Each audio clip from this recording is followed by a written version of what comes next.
Dobrý večer, dámy a pánové. Vítáme vás u dnešního vysílání Weasel News. Přinášíme vám nejnovější zprávy z našeho města. Dnes jsme bohužel svědky tragické události, která se stala v populárním klubu Galaxy.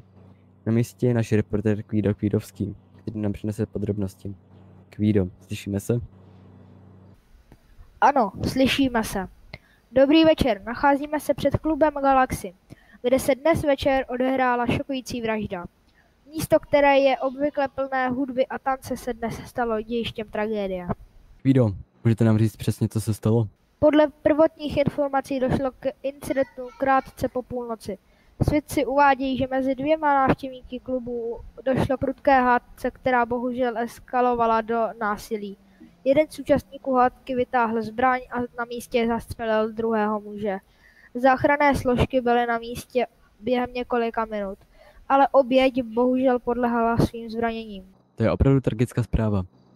Máme nějaké informace o totožnosti oběti nebo pachatele? Zatím nemáme oficiální informace o totožnosti oběti ani pachatele.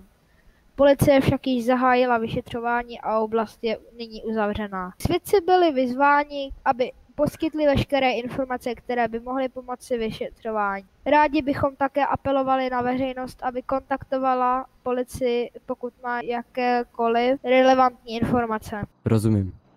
Jaká je reakce veřejnosti na tuto událost? Reakce veřejnosti jsou různé.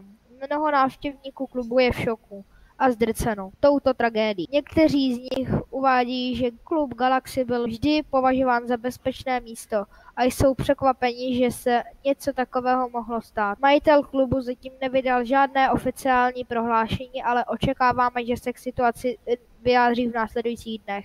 Děkujeme, Kvído, za aktuální informace přímo z místa. Budeme tuto situaci nadále sledovat a přinášet vám nejnovější zprávy. Přejeme klidný večer a děkujeme, že sledujete Weasel News.